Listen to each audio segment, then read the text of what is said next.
السلام عليكم يا حبايبي الغاليين، عاملين ايه؟ النهارده هنعمل مع بعض كيكه المج. طريقه سهله وبسيطه، ودي كيكه كمان ممكن تسويها على عين البوتاجاز، وممكن كمان في الفرن. ديت مقدار تاني حطيته في قلب الفرن وسويته. طريقه بسيطه وسهله، وكيكه اسفنجيه وتحفه معايا. عايزاكم بس تجربوها، هتعجبكم جدا. الكيكه الصراحه ما كانتش مستحمله خالص معايا من طراوتها وحلاوتها. اهم حاجه بس لو عجبتكم الوصفه ما تنسونوش، يعني ما تدخلوش عليا بلايك عشان ينفع معايا الفيديو، والقناه تتشاف وتتعرف بيكم، وانتوا اللي تحققوا النجاح باذن الله وانتوا معايا. يلا بينا على الوصفه، وندخل ونشوف المقادير مع بعض ايه، وهوريكم برضو الكوبايات بتاعه الكيكه اللي احنا عملناها. نبتدي بقى الوصفه. عندي كوبايه ونص من الحليب، ده اول كوبايه. بسم الله الرحمن الرحيم. كنت في الخلاط بالمضرب اليدوي، الهاند بلندر اللي موجود عندك، بس اسهل طريقه واسهل حاجه في الخلاط علشان يضرب لك المكونات كويسه مع بعض. احط كوبايه ونص كده من الحليب، عندي كوبايه ونص من الحليب، ده النص التاني. وعندي كوبايه ونص برضك من السكر، سكر طبعا عادي مستعملاه. دي نص انا معايرها بنفس الكوبايه، كل المقادير انا عايرها بنفس الكوبايه دي. ده المج اهوت، عايزه اوريهولكم بس. ده المج عادي اهوت، المج العادي بتاع الشاي افضيه، ومعايره بنفس المج نص كوبايه، بس هحطها في كوبايه تانية يعني بالشكل ده كده. هنزل بقيه السكر ده بس. بسم الله الرحمن الرحيم.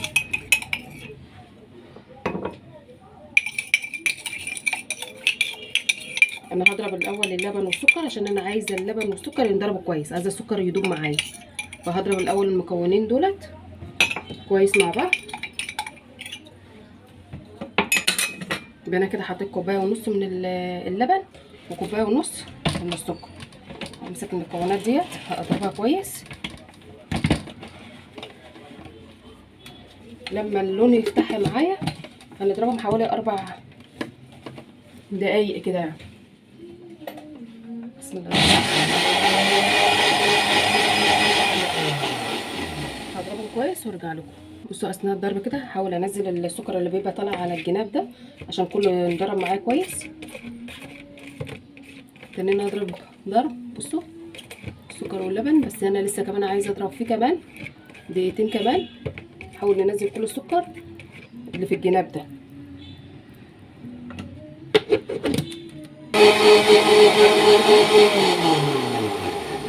انا ضربته كده 4 دقايق اهوت لحد ما لون اللبن والسكر فتح والسكر يعتبر داب بالشكل ده كده اهوت. احطها. عندي بقى كوبايه الا ربع من الكاكاو. عندي الكاكاو ده فاتح على غامق، ده الموجود عندي يعني. حابه تعمليه كل غامق فاتح براحتك، بس ده خام يعني، كاكاو خام. احط الكوبايه الا ربع منها. بسم الله الرحمن الرحيم. اللهم صل على سيدنا محمد وعلى ال سيدنا محمد. فضينا الكاكاو اهوت. هضرب برضو كل المكونات ديت مع بعض كده الاول. ضربت كده شويه. هنزل بس اللي على الخلاط، على الجناب كده بتاعه الخلاط، عشان عايزه كل حاجه تنضرب كلها مع بعض. احنا شايفينه لسه خفيف مع بعض اهوت. اضربهم كويس، ولسه ما حطيتش انا الزيت. ماشي. عندي الاول قبل ما احط الزيت عندي رشه من الملح هحطها. عندي فانيليا، معلقه فانيليا، باكيتين فانيليا براحتك يعني اللي موجود عندك. فانيليا سايله حطيها برضك، بتدي طعم حلو وتبقى ريحه اقوى برضك. تحطيها. هضربهم برضك كويس. نرجع مع بعض. بسم الله الرحمن الرحيم. عندي بقى كوبايه ونص من الزيت. عندي اول كوبايه اهيت هحطها هنا. بسم الله الرحمن الرحيم. هفضي كمان نص. انا حطيت كوبايه دلوقتي ونص من الزيت. هضربها بقى كويس. وحطينا الفانيليا واللبن والكاكاو وربع معلقه من الملح كده. كويس. نضرب. هنبص نلاحظ ان القوام معانا، هنلاحظ ان القوام معانا بيتقل. انا هضرب بقى فيها وارجع لكم. عندي كده ضربت المكونات دي جامد كده بالشكل ده.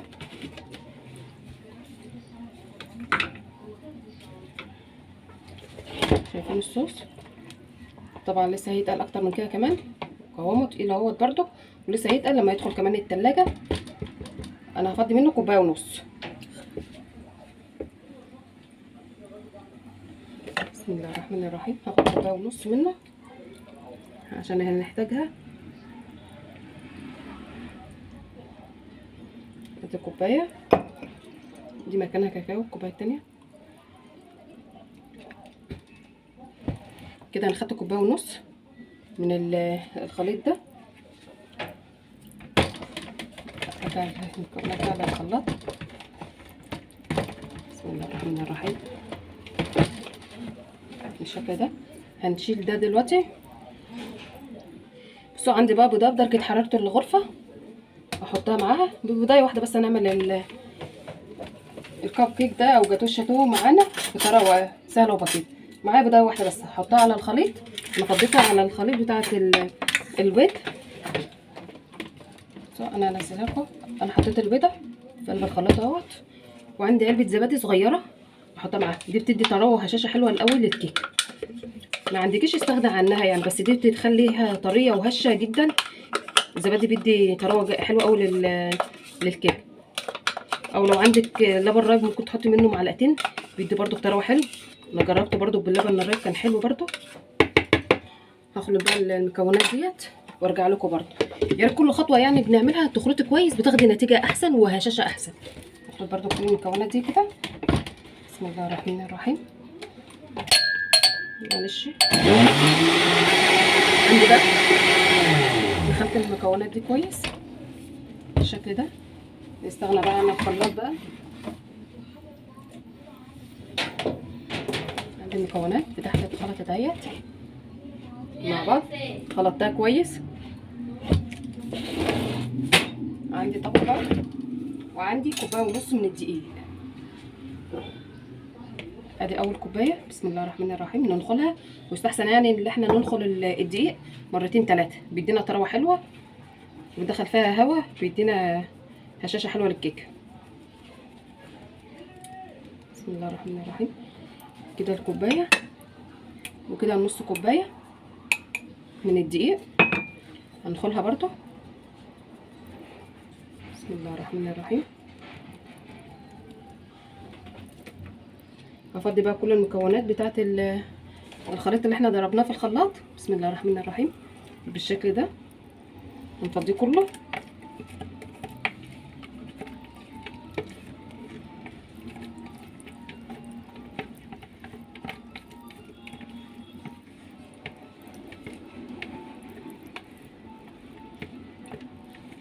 بالشكل ده كده. تبقى بالمضرب كده بالراحه ونضرب لحد ما الدقيق كله يختفي. بسم الله الرحمن الرحيم. نضرب بقى بالراحه، مش لازم نبالغ بقى في الضرب هنا عشان ما نضيعش الهواء اللي احنا خدناه من الكيك واحنا بنضربه في الخلاط.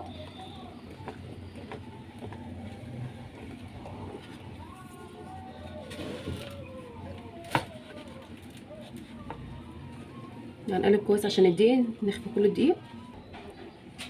عندي بقى قلبت انا كل المقادير كلها مع بعض كده اهو بالشكل ده.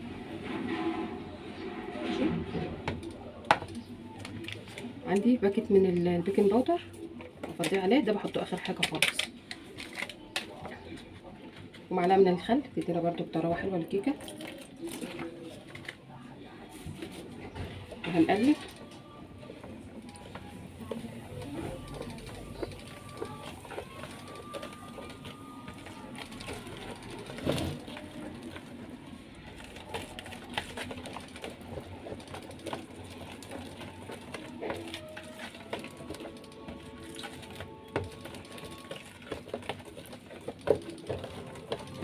بالشكل ده كده.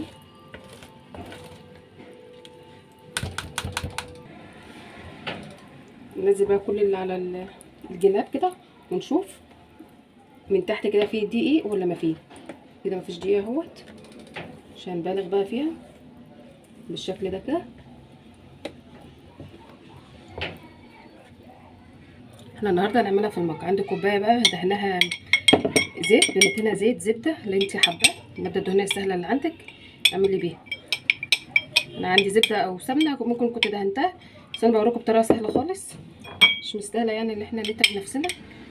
وبعدين الصراحه الزبده كانت متجمده، نسيت اللي انا اطلعها، فاستسهلت بقى وحطيت الزيت. بس بندهنها كويس عشان ما تلزقش بس معانا. ندهن الكوبايه كويس، او مج او في صينيه، تعملها في صينيه برضو بتنفع. المقادير دي تعملها في اي حاجه، في قالب، في صينيه، في اي حاجه هتنفع معاكي، في صاج، في مجات او كوبايات كده برضو.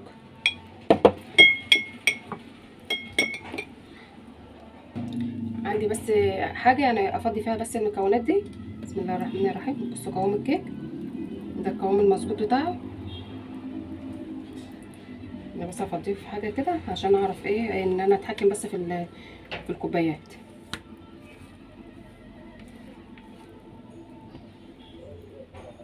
عندي الميه غليت زي ما احنا شايفين كده. بسم الله الرحمن الرحيم. هنحط بقى فيها الكوبايات كده بالشكل ده.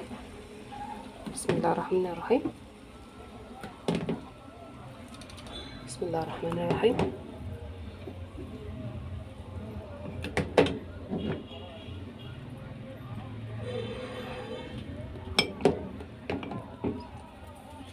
هغطيها بقى وعلى نار متوسطه، على النار بتاعت السنه كده. شايفين النار؟ مش عارفه باينه معاكم ولا لا. نار كده ايه، واقل من المتوسطه كمان، عشان تسوي الكيك. هيقعد يستوي، هياخد سوا 14 دقيقه، ربع ساعه بالكتير، او تلت ساعه. بعد ربع ساعه هنفتح ونشوفه. ماشي. انا هغطيه بقى بغطا، لو غطا عندك بايركس هيبقى احسن عشان تشوفيه كمان. بصوا انا هغطيه بقى بغطا الحله كده واسيبه.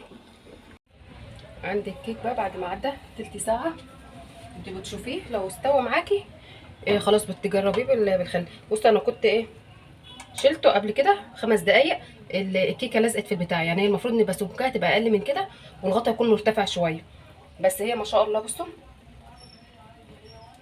يعني استوت، هي استوت اصلا. ثواني تطلع معايا هي نضيفه مستويه وكل حاجه. ماشي كده خلاص، انا شفتها كده لقيتها استوت. هطفي بقى عليها واسيبها اللي هي تبرد.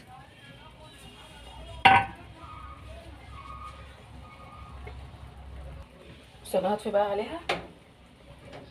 انا كده طفيت. طلع كل كوبايه كده بالشكل ده،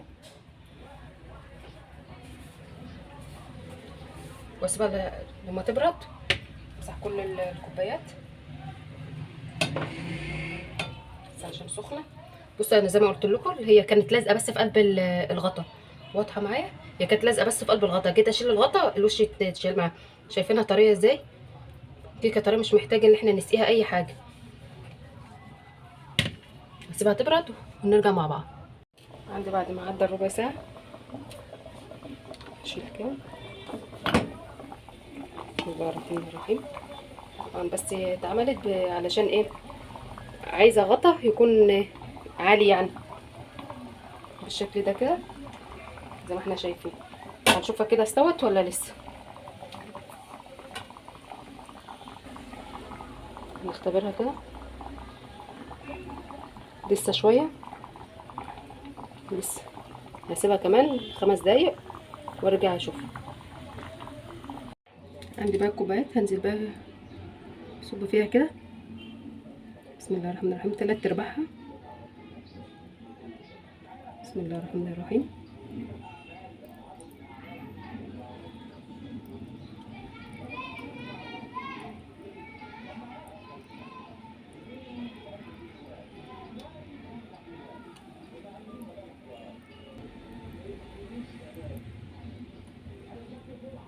تلات ارباعها برضك عشان نديها مساحه ان الكيك يستوي معانا ويرتفع.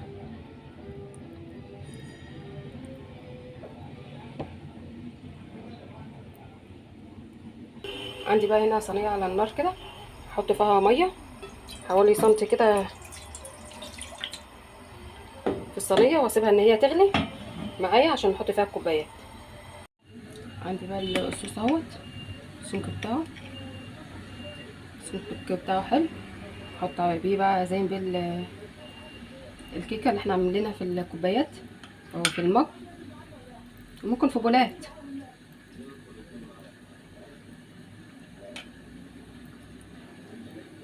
جميله قوي وطريه واسفنجيه وهشه وحلوه معانا. بسم الله الرحمن الرحيم. ممكن تقدميها كده في لضيوفك في قلب الكوبايات كده، ممكن تفضيها على طبق. هي حلوه شكلها حلو لو انت حاطاها في كوبايات حلوه او حاجه تقديم حلوه يعني.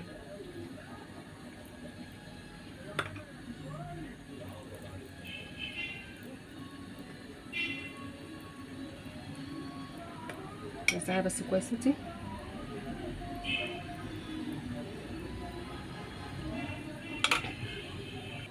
تزيين بقى زي ما انت ما تحبي بقى، عايزه شوكولاته شيبس، شوكولاته مبشوره، تسيبيها كده تستكفي بيها كده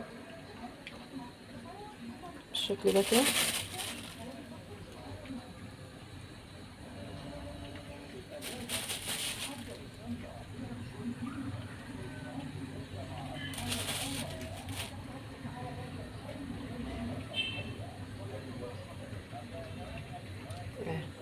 عايزاكم بقى تجربوها بالطريقه ديت، هتعجبكم جدا.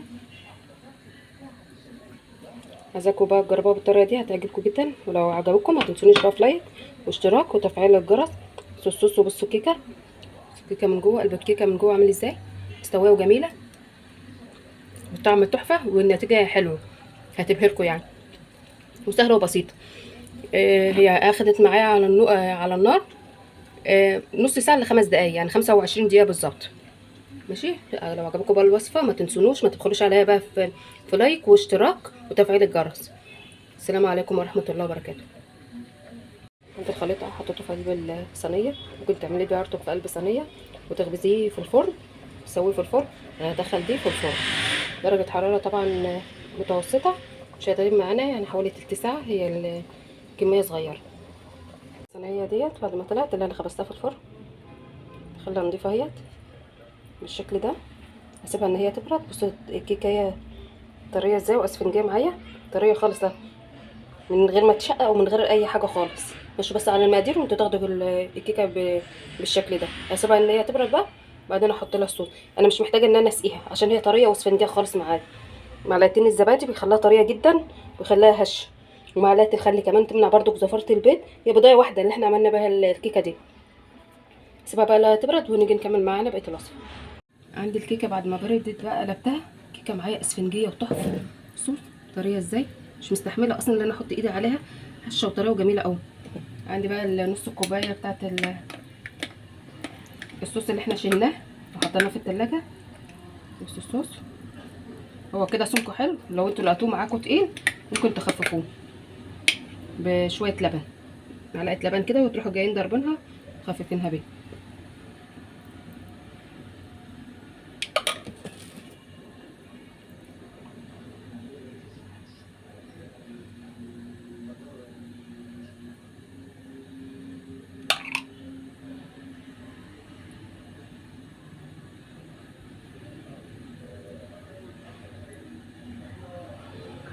بالشكل ده كده. طبعا التزيين ده بقى يرجع لكم. كمان على الحروف كده.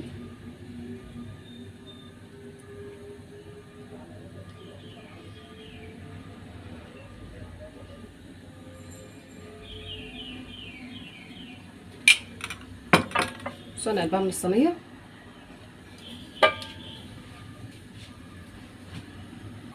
انا زينتها بقى بتزيين بسيط كده الموجود عندك، يعني حطيت بشرت شويه شوكولاته، ما رضيتش اكتر يعني عشان هي كده مليانه شوكولاته كتير، وانتوا شايفين لونها جميل، والكاكاو معانا كان حلو لونه غامق حلو، وحاطه كمان غامق على فاتح بس كاكاو خام. بشرتها وشوكولاته شيبس اللي انت عايزه تزيني بيها زينيها. عملنا تورتايه بسيطه صغيره كده لاطفالنا. الكيكات دي تنفع تتعمل منها تورتايه تقسميها وتحشيها، تحفه طريه. بصي الطراوه بتاعتها تحفه والله، عجباني قوي الكيكه، مش مستحمله اصلا.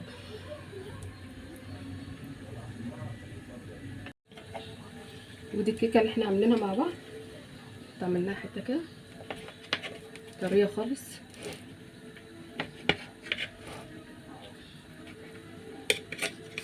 لكم هي مش مستحمله دايبه اصلا وتحفه. شايفين الكيكه عامله ازاي؟ الكيكه عامله ازاي؟ طريه وتحفه.